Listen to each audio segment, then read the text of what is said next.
Good morning, YouTube. This is KM Steps with Undiluted TV. I'm back this morning with an update video. I want to update you on, of course, the Nipsey Hussle thing, because I found out a little bit more information.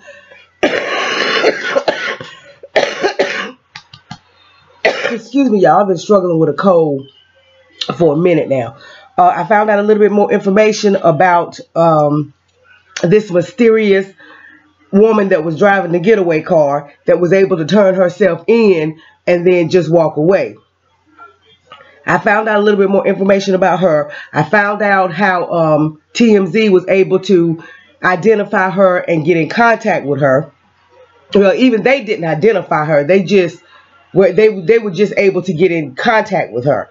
And it wasn't, she didn't get in contact with them. They got in contact with her, and I don't think they still even know her name. They just happened to have a conversation with her. And so I have the information about how they were able to get in touch with her. So I have an update on that. And I've also got another little update on the Jussie Smollett case. I've got a little update on that. So before we get into this, please like, please subscribe. Please subscribe to the channel and help the channel grow. Please comment down below. Just keep your comments respectful. Like I said, it's okay for us to agree to disagree, but we can do that respectfully. We can do that without disrespecting each other, calling each other all out of our names, you know, and getting all, we don't have to do all of that. We're all supposed to be adults. And of course, if you would like to support this channel, if you would like to make donations to this channel, the link to my media company's PayPal will be in the description box as well. But no matter what, please like, please subscribe, please hit that bell notification so that you can be notified when we upload videos, and let's get this thing moving. First, I want you to hear the dispatch audio for the call that came when they sent out the alert to go pick up Eric Holder. So hold on just a minute. Let's get this. Yeah, I just want to make sure that the volume is up. Here we go. 33, we're going to be sending a possible 187 suspect at gunpoint. We're going to be at 9901 Artesia. We're going to be facing northbound. Male black, black hooded sweatshirt, beige pants, and co-op at this time. Copy, detaining a possible 187 suspect 9901 Artesia, and they are facing northbound. Male black, wearing a black hoodie. Co-op at this time. Do you need additional units, or do you have sufficient? Sufficient units, code 3, just roll Sam unit code. 130 Sam, what is your ETA? Both Sam units, code 6 now. 10-4, copy, both 130 Sam and 131 Sam are code 6 now. Sufficient units on scene, man. You can shut down any further code 3, just 130. Shut down any further code 3, sufficient units on scene. Shut down any further code 3, sufficient units on scene. You were covered 130 Sam tonight. Shut down any code 3 rolls, enough units on scene. Once again, all units, shut down your code 3 for sufficient units on scene. Shut down any further code 3, sufficient units on scene. 133, code 4 detaining 1, you can drop it. 10-4, liquid units, 133, advising code 4, 9901 Artesia, detaining 1 is code for Artesia, patch released, frequency cleared at 1247.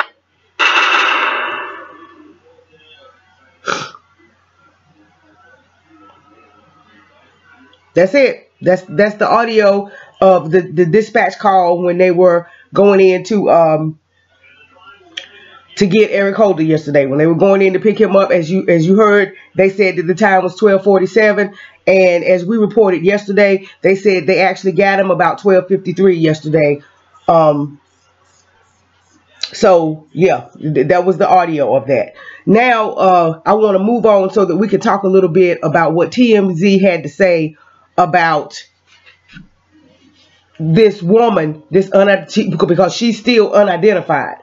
And while this page is loading, I want to talk about, I've heard or I've seen some comments where people have made some comments about she was removing stuff from her Instagram or deleting stuff from her Instagram. So if people have found her Instagram, then that means she's not unidentified anymore. That just means that nobody's putting her name out there. So I haven't found anything in my research to confirm anything about her Instagram, anything about her deleting anything from her Instagram, because if that was the case, then somebody would have put her name out by now. But if anybody has any evidence, any evidence, if anybody can produce her Instagram, can produce a link, a screenshot, anything, please put that down in the comment box so I can go do some checking and I can try to do more research as far as her Instagram is concerned. But that's what I've been hearing, is that she's been deleting stuff from her Instagram. I don't know how true it is, because like I said, I have not been able to find anything that remotely links to her identity. And I've done some research. The closest I've been able to come up with is what I'm getting right here from TMZ. Now, this is an article that was in TMZ yesterday. It was at 12:44 p.m. Nipsey Hussle murder alleged getaway driver says she didn't know shooting happened. We already talked about that was her excuse when she turned herself in. And people still can't believe that she turns herself in, and all she has to do is tell the police that she didn't know that he was planning on shooting, or that he had done the shooting or whatever, and the police just let her walk out. So what was that all about? Did she give up Holder? Did she rat on him? Was it, you talk, you walk type of thing? How is it that she was able, she's admitting that she drove the getaway car. She's admitting that. She's letting you know that, yes, I'm the female that drove the getaway car. So how do you just walk away unless you gave up something? Unless you gave the police something that they wanted?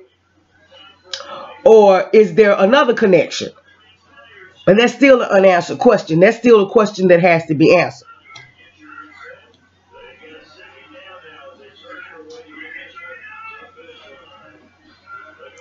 Okay, here we go. A woman who said she was in the car with Eric Holder after he allegedly shot and killed Nipsey Hussle tells TMZ she was with Holder Sunday but had no idea what he was doing. We got tipped that the car police say Holder used was taken to an auto shop last June. We found out from people connected to the shop there was indeed a car that came in with the license plate in question. And, they listed the license plate. As a matter of fact, I've got articles in the description box on the other story. The Shitty Cuz story and the story of when Nipsey was first shot, where they actually list the license plate number. The name on the invoice was Eric Holder. So when this car went in June to the auto shop, this car matching the license plate in question, the name on the invoice for the work that had been done was Eric Holder, along with a phone number. We, meaning TMZ, called the number and a woman answered. She said she did not know Holder last June, but subsequently did get to know him. Now, of course, that doesn't make a lot of sense, because a car that was either registered to her or somebody in her family was at this auto shop, and his name was on the invoice, and it says she then told TMZ that the car was hers.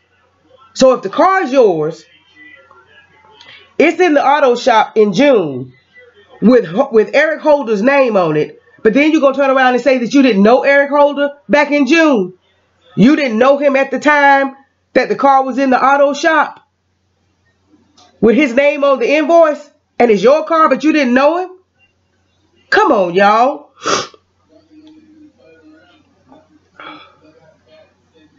Let me finish reading. The woman then said she subsequently began a friendship with Holder, and she was with him Sunday when they drove to Nipsey's clothing store near the Crenshaw district of LA. She claimed she was waiting for him in the alley when he went over to the clothing store. She also claimed she didn't know why he was going there, and she didn't say anything when he came back to the car. Okay, now anybody that has seen the footage of the shooting, The TMZ footage of the shooting. You see him running. Now, there's some kind of interaction going on at first. He leaves, come back, fires. Leaves again, come back, fires. Come on. Then leaves again, come back. I think he fired a third time, but I know for a fact that third time he kicked Nipsey. And then he ran away. So with all the excitement, with all the running, okay, his adrenaline is pumping. He's excited and all of that. So when he comes to the car, he doesn't come to the car with a gun. He doesn't come to the car out of breath and all excited, and wanting you to rush and fight. So how can you possibly say that you didn't know anything? You're making it sound like you just sitting there waiting. He just calmly gets out the car. And then he just, does whatever it is he gonna do. And then he just calmly walks back to the car. And if he's going to the Marathon clothing store and it's in a strip mall, why would he tell you to park in the alley and not in the parking lot of the strip mall?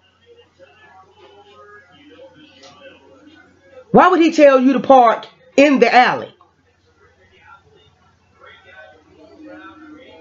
If he's going right here to the clothing store or anywhere else in the strip mall, because it's very, very possible that she didn't know that he was going to the clothing store, but she knew he was going to the strip mall area. So why not just tell you to park in the parking lot and wait for him? Why you got to park in the alley? And then you want us to believe that after this man has run away, run back, did some shooting, run back, then run back and did some more shooting, then run back the third time and either shoot or definitely kick Nipsey and then run away. You want us to believe that by the time he got to the car, he wasn't out of breath. He wasn't excited. He wasn't rushing you. Let's go, let's go, let's go. He just calmly walked back to the car, got in. No evidence of a gun, no evidence of any excitement.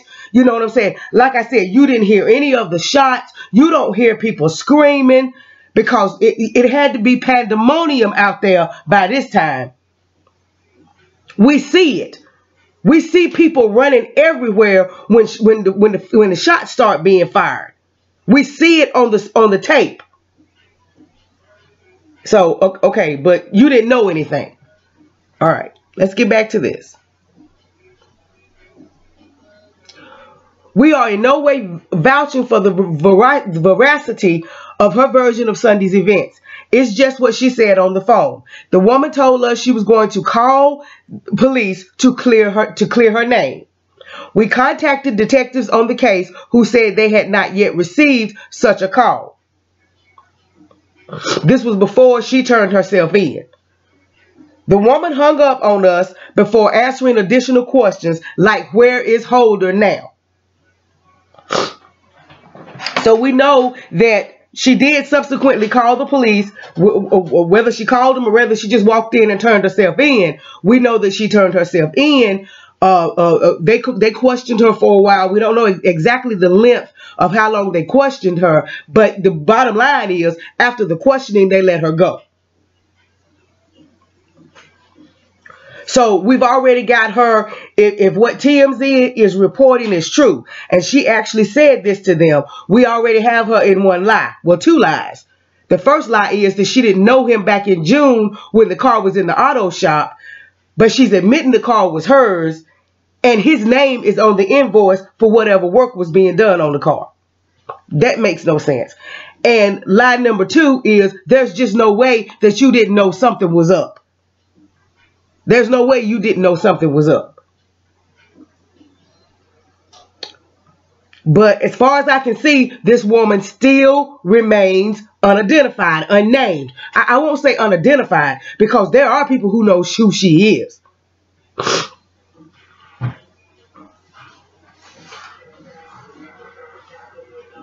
But her name is not being put out there anywhere. Nobody's saying her name. So she, let's say, not so much unidentified as unnamed. This unnamed woman. And it is still a reasonable question to want to know how she just walked away from this. When we know she's the driver, when she has told police she was the driver, how did she just walk away from this? What was her interaction with the police? How deep is her interaction with the police? You know, and in my research and in my listening and in my talking to different people, I've also heard a lot of folks from the West Coast, from the LA area, that are gang related. I've heard a lot of them saying that there's just no way that this gangbanger, that this dude that's, you know, affiliated with a gang and all of that would be anywhere near, would be caught anywhere near a psychiatric facility. It just doesn't make sense. And to keep going back in broad open daylight, shooting a person after you've shot them 1 or 2 times and you run away, then you go back to shoot them again, and then you run away, and then you come back a 3rd time?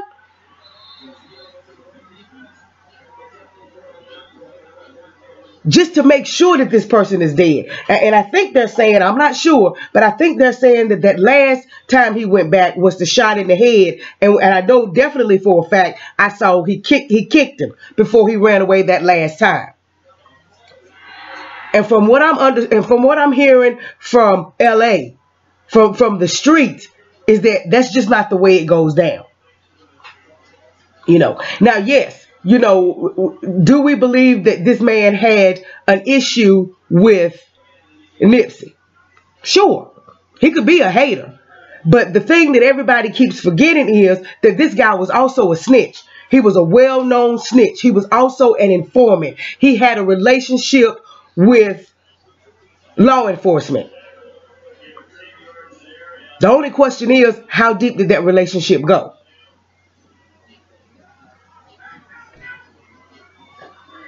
You know, and then for them to just, I've always said this, when the streets couldn't even find him, for 48 hours, the streets could not find him. Now, it's one thing for LAPD and for the Los Angeles County Sheriff's Department and FBI and Homeland Security and all of them, with all of their technology and all of their ways of tracking things. It's one thing for them not to be able to find him. But when the streets can't find you, and then when you just all of a sudden pop up, you pop up just 20 miles away at a psychiatric facility. And just hours before that, I do believe this mysterious woman just shows up and turns herself in.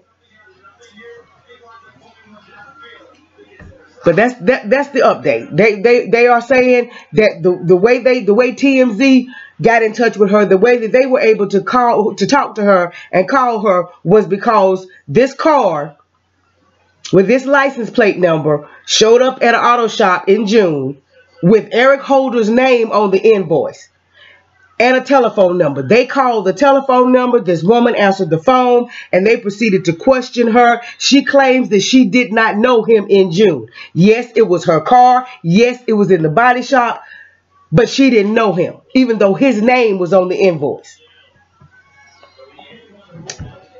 So that's that for the getaway driver. And again, I want y'all to go back and I want y'all to see the clips of the arrest. And I want y'all to take into consideration how very carefully they are handling Eric Holder. I mean, they're almost gentle with him. They're almost handling him with kid gloves. And that's just not the way we're used to seeing police officers interact with black men. Whether they're suspects or not. But definitely not suspects. Definitely not suspects, you know, connected with a murder. This kind of high profile murder.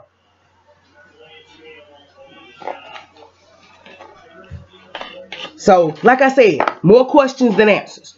More questions than answers. But bit by bit, more information is coming out about this woman whoever she is. Now, like I said, to us, she's unidentified, but they know who she is. And they're purposely not telling the public who she is. They're purposely not putting her name out there.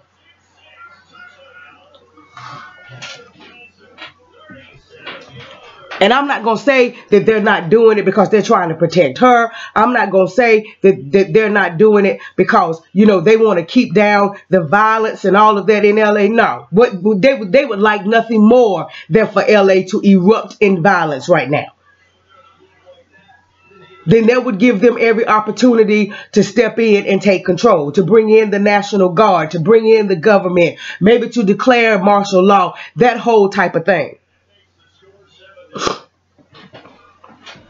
So no, they're not keeping her name out of this and keeping her name out of public view because, you know, they're all of a sudden concerned or because they're all of a sudden trying to protect her. No, there's another reason why they are not naming this woman. This woman who clearly was a part of this, a major part of this, directly connected to this. She drove the getaway car.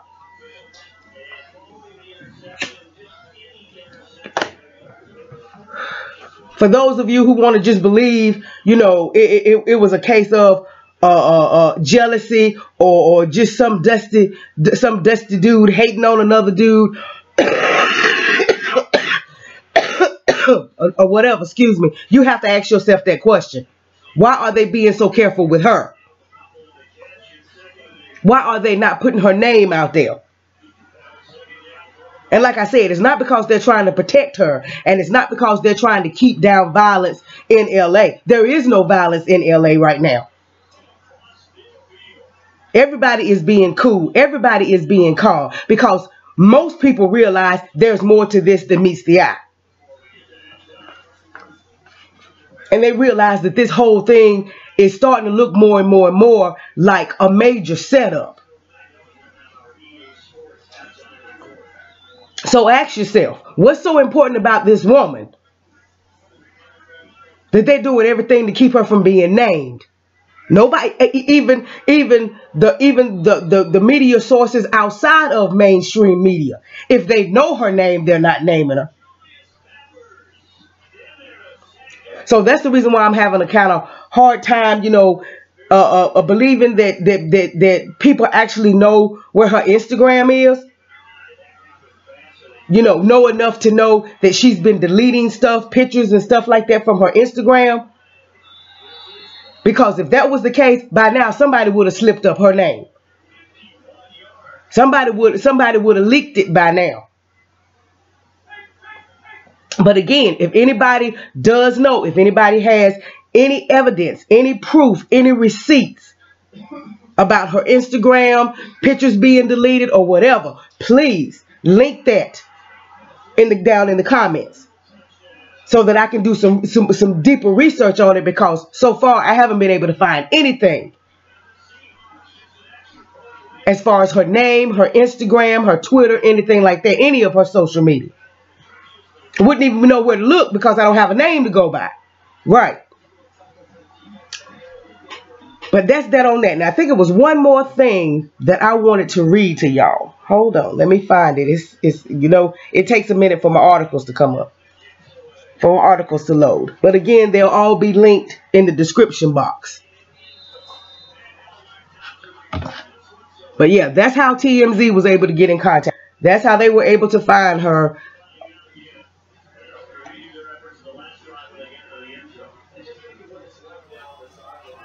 They found that invoice, and that invoice with Eric Holder's name on it, and it had a telephone number on it. And they called that telephone number, and she answered the phone. Okay, now you just heard the dispatch.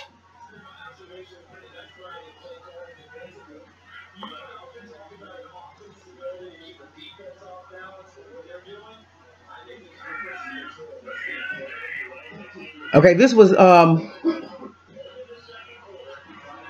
Tuesday, 04/02/2019 at 3:30 p.m. PDD, that's Pacific time. 7:20 p.m. And this was the update.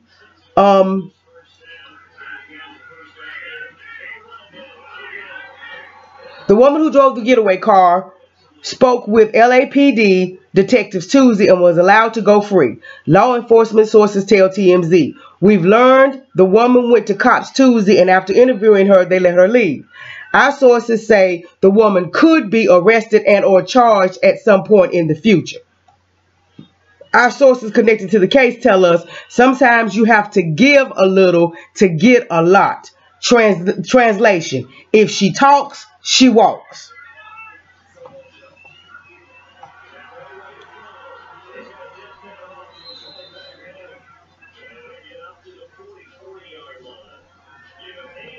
That was something else.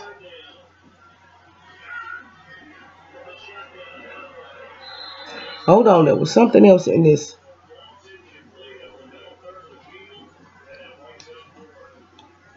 In this interview, in this article that I wanted to read. Oh, come on, come on, come on. It's acting flaky.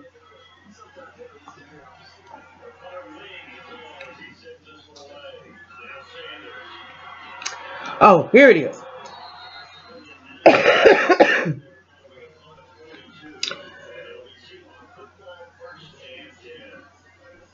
9:33 a.m.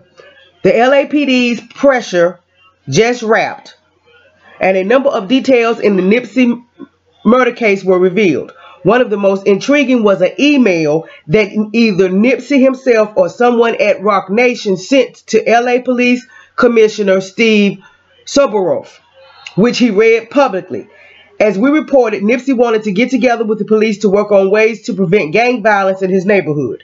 The email read, "Our goal is to work with the department to help improve communication, relationships, and work toward changing the culture and dialogue between LAPD and the inner city.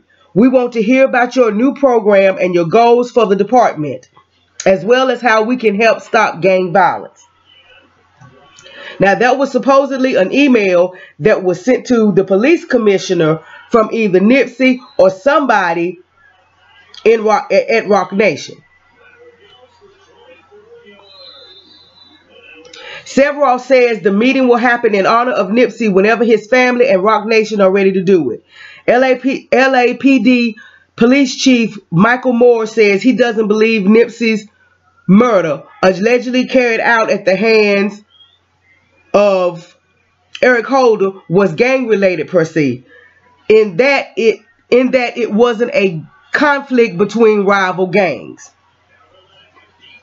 So this meeting that they were supposed to have, and and I've heard from different sources that the meeting was not just about what they're reporting that it was about, that it was about something else, and it was supposed to go a lot deeper. So the email kind of says that it goes a lot deeper than just talking about ways to stop gang violence. It sounds like they wanted to talk to the police department about a whole lot of things, and also about finding out what programs and what goals the department had as far as how they were going to begin to improve communications and relationships within the neighborhood and within, the hoods in the inner city. So it does sound like it was going to go a whole lot deeper than just talking about gang violence and how to help kids and how to stop gang violence. So that's interesting too. That's interesting too, that he was just so happily killed the day before they were supposed to go in and have this meeting. So that's it. That's basically all I have right now as far as the update on Nipsey. I'll keep you posted, but like I said, if anybody knows anything about this, about this woman's Instagram, her social media in any kind of way, any receipts showing where she was deleting anything or whatever, or anything that connects, somebody's Instagram to this story or this woman that allegedly, that we know drove the getaway car, please put it in the comment section so that, you know, we can dig it even deeper, because so far I have not been able to find anything on her other than what TMZ is reporting. And all TMZ did here was just go a little deeper into the fact that they had a conversation with her prior to her turning herself into the police. And maybe that's the reason why she turned herself into the police, is because TMZ had found her. And maybe she figured, if they could find me that easy, maybe I need to go head on to the police. Right. I think that may have been the reason why she just went ahead after she got the call from TMZ. I think that may have spooked her a little bit.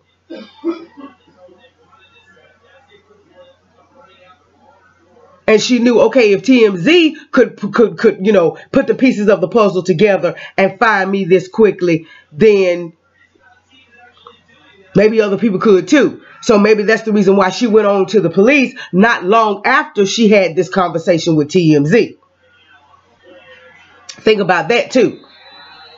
Because she didn't turn herself in until after she had this conversation with TMZ. So that's that for that. Of course, we'll keep you posted, and we'll keep digging, and we'll keep trying to find out, because like I said, I want to know who this woman is. I want to know who this woman is. I want to know what the connection is. I want to know what it was that she could have possibly told police that enabled her to just walk away from this. Like they just said, you know, sometimes you got to give a little to get a lot. You talk, you walk. You know, and because we don't have a timeline for her conversation with TMZ, we don't know if all of that happened, you know, right before Holder was picked up, or right before the tip went in, you know, saying where he had been seen, that type of thing. So we're gonna keep you updated, and we're gonna keep our eyes and ears open about this.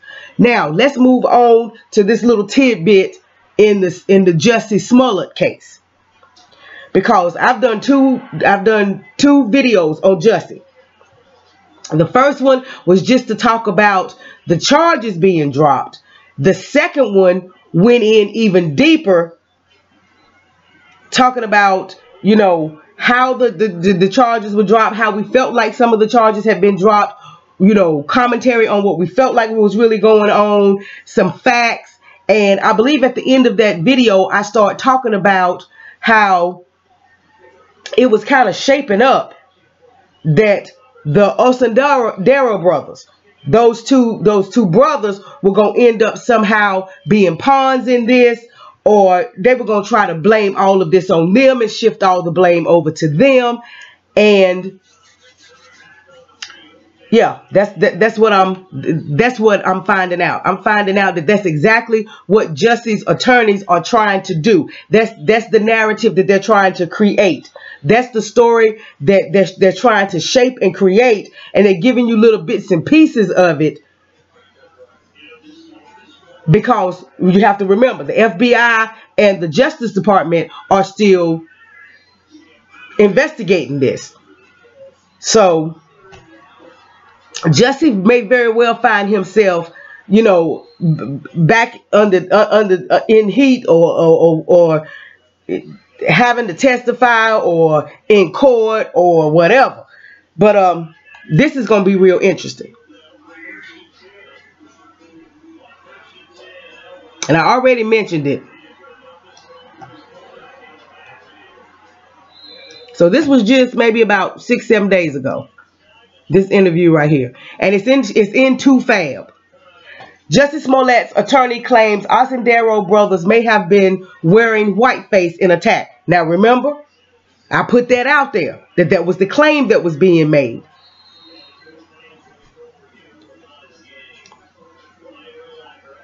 And they have a picture here. This is news by 2Fab staff, March 28, 2019, 10:13 a.m. And they have a picture of one of the brothers. I don't know which one this is, because I don't know him. I don't know him apart.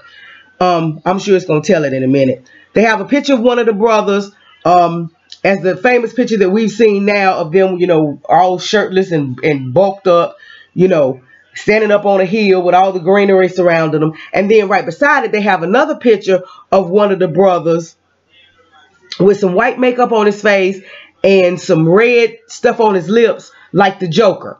Kind of, you know, like he was making his face up like the Joker.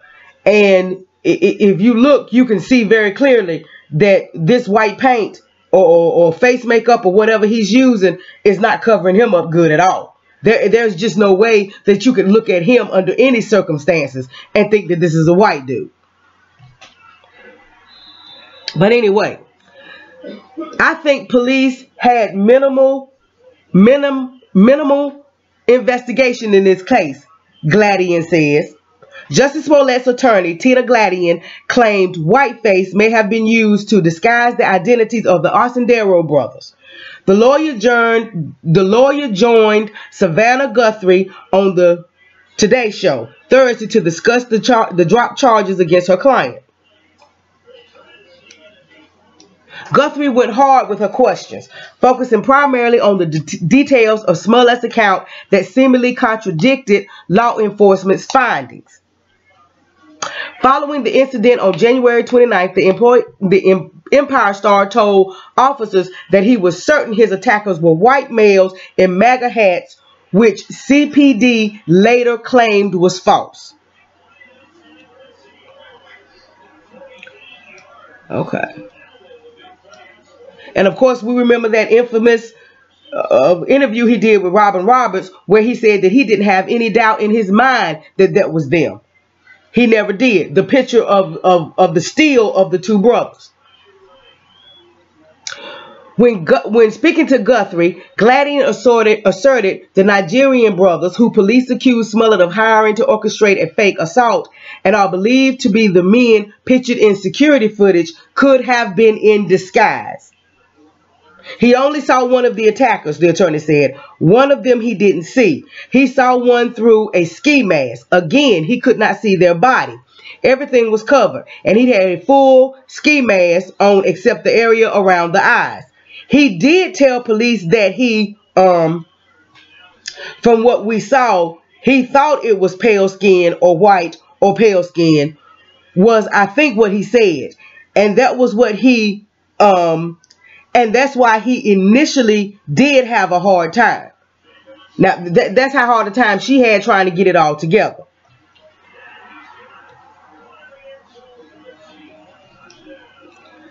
Well, you know, I mean, I think there's, obviously, you can disguise that. She said of the brother's race. You can put makeup on. You know, and then she points to this YouTube video they had in 2016 of Abel putting white makeup on his face to perform the Joker monologue.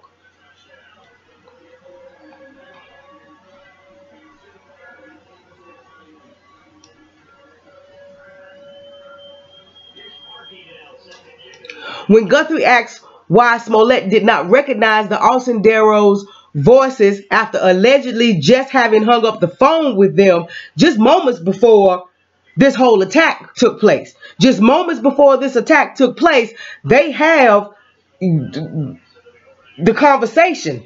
Well, they don't have the conversation, but they have the proof that they had a conversation just moments before this attack was supposed to have happened.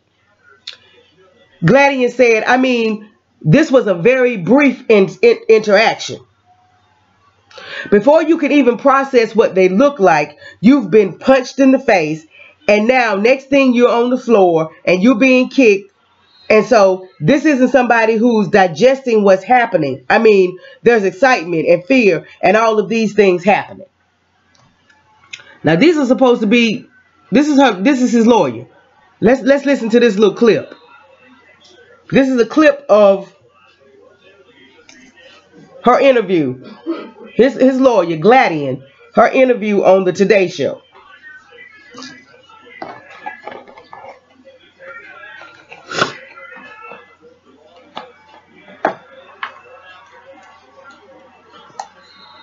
Yeah, you know, we got to get it to load and do all the things that it needs to do.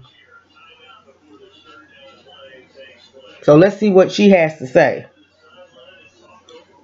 We're joined now by Jussie Smollett's attorney, Tina Glandian. Tina, good morning. It's good to see you. You're probably aware of this breaking news that the FBI and the Department of Justice are now looking into the circumstances of the dismissal of charges against your client.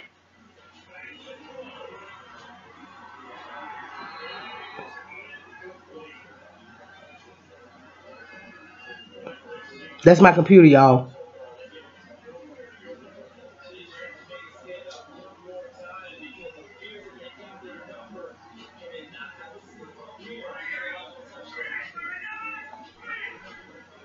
Does that concern you? Not at all. I mean, we have nothing to be concerned about because there was nothing on our end.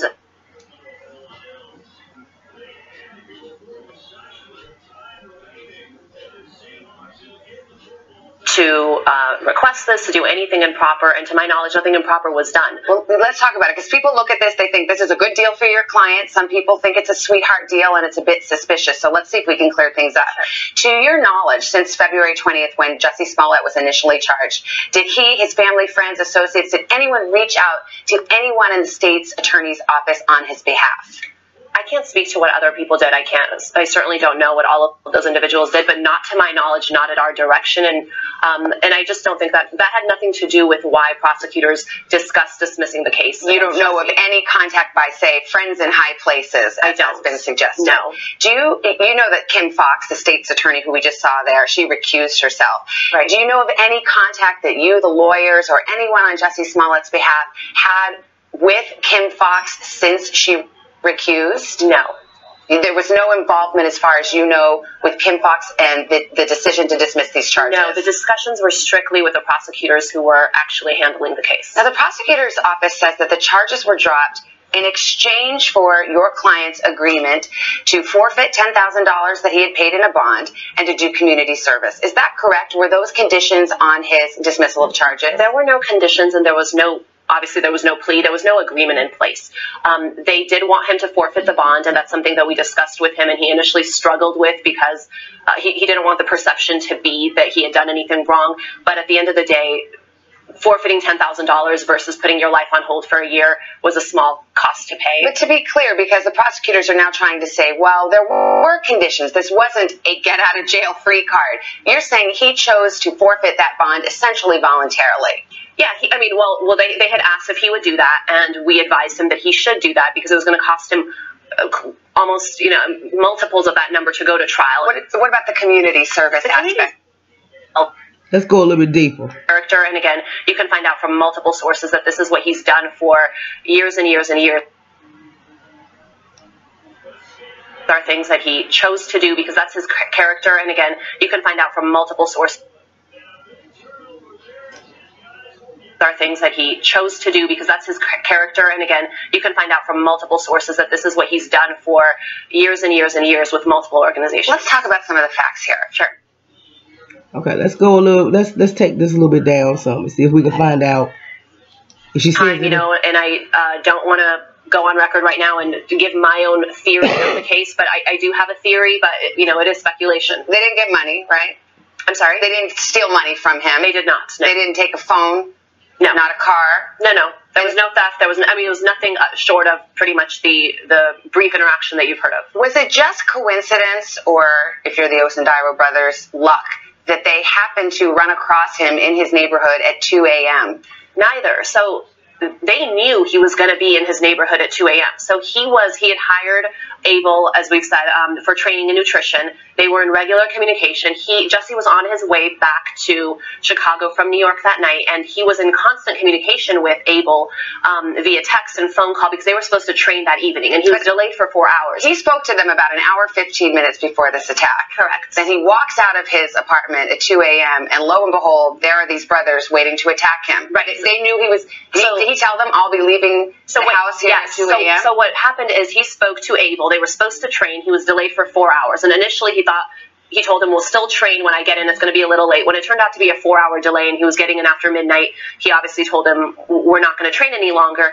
And they were supposed to still train in the morning, and they were scheduling that. And Abel said, make sure you eat, and he had given him a nutrition plan, and he had to eat eggs, 4 eggs or something. What does that have to do with coming out of the house? He said, I don't think I have any, but I'll run out and get some. And he was being picked up by somebody, so he made it clear that he was on his way. And, you know, on that note, too, their story says that, you know, they thought, or that he allegedly planned the attack for 2 a.m. sharp. And according to the police, they arrived at 1:22 p.m. And it's freezing cold. And if you look at the timing, it's a 15-minute car ride. So why would you get there 40 minutes early if this is actually, to wait in that cold weather, which Jesse got so much grief for, that he went out for a sandwich in the cold. But the brothers apparently waited in the cold for 40 minutes. Well, if they were going to attack him, I guess they were just, I mean, they were looking for their opportunity. Right, but I'm saying it makes much more sense if you look at it through that lens, that they were trying to catch him as soon as he got home, as opposed to if this was at 2 a.m., you got there 40 minutes early. According to the court records, Smollett was very clear with police on the night of the attack that his attackers were white. He said they had masks on and gloves, but he saw their eyes and he saw the skin surrounding their eyes. Was that a false statement? So, just to be clear, he only saw one of the attackers. One of them he didn't see. He saw one through a ski mask. Again, he could not see their body. Everything was covered, and he had a full ski mask on except the area around the eyes. He did tell police that from what he saw, he thought it was pale skin or white or pale skin was, I think, what he said. And that was and that's why he initially did have a hard time. Why did he say that? He could have said, I don't know.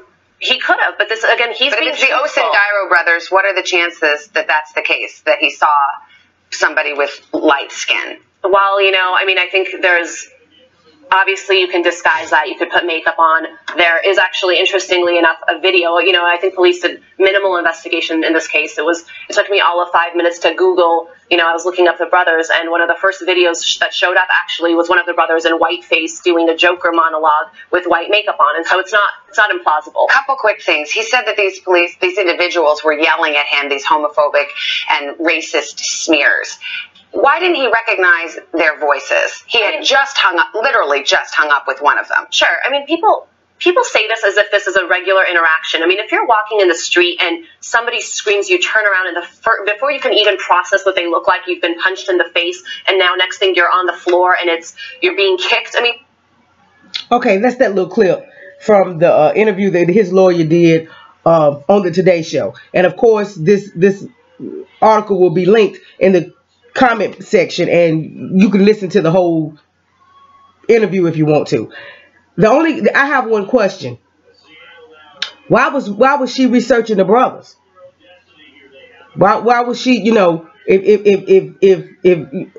right, she was researching the brothers so that she could try to find something that they could use to later on down the road, if necessary, try to shift all of this over onto the brothers. And when you come to this article, I'll probably have it in the video, but definitely when you come to this article, you'll see this picture excuse me, of Abel with this so-called white makeup on his face, and it's covering absolutely nothing. It is covering absolutely nothing. So there's no way that you could see this in the dark under a black ski mask and think that you're looking at white skin. So I just wanted to throw this out there. I just wanted to emphasize that this is what I believe they were working on, just in case the charges didn't get dropped and they actually had to go to court. I think this is what they were working on. I think this is what their defense was going to be. I think Jesse had every intention of sending these brothers down the river and trying to make these brothers responsible for the lie that he had told. And he still very well may be, they still may be on that kick. So again, for all the black folks out here that are wanting to support Jesse and wanting to try to act like, you know, it was so wonderful that he got off and that these charges got dropped, and like I said, that this was some kind of victory for black people or whatever, no. Again, I will say, Jesse isn't one of us. He's one of them. He's pledged his allegiance to that side, to pushing the agendas of white America, white society, white supremacy, Me Too, the feminist movement, LGBTQ, that whole 9 yards. And we see here, now you can hear it yourself from his attorney's mouth, that she was researching these brothers, that she was looking up this stuff, and that they were going to do everything that they could. If Jussie ended up having to go to court, they were going to do everything that they could to try to make it look like the brothers had attacked him for whatever reason. Now, you just heard they didn't take anything from him. No money, no cell phones, no card, no nothing. There was no theft, no robbery, no nothing. They had just got off the phone with him. So why would they all of a sudden decide that they were just going to attack this man? There was no reason. There was no premeditation. There was no benefit for them. So why would they just all of a sudden decide on the coldest night in Chicago in over 20 years, why would they decide that they were just going to attack this man? So just from this, and just from her admitting that she was researching the brothers and Googling stuff about the brothers and trying to find out as much as she could about the brothers, you are seeing that this was their intention. And it may still be, because this is not over. So I just wanted to bring you these two updates on Nipsey's case, this unnamed woman that we need to know about. We need to know about her. We need to know who she is, what her connection is, and why are the police handling everybody in this? The two people that we know so far that are involved in this, why are police handling them so carefully? They're not naming her. They're keeping her name out of this. You know, they're talking to her and letting her go. What's really going on? We see them arresting him and handling him so gently and you know, almost handling him with kid gloves. Something that we just don't see when white police are interacting with a black suspect. We just don't see that. And over here in the Jussie Smollett case, now you see Jussie does not care anything about black. Jussie was getting ready to do all he could to try to pin all of this on those two black brothers. And still may try to do it.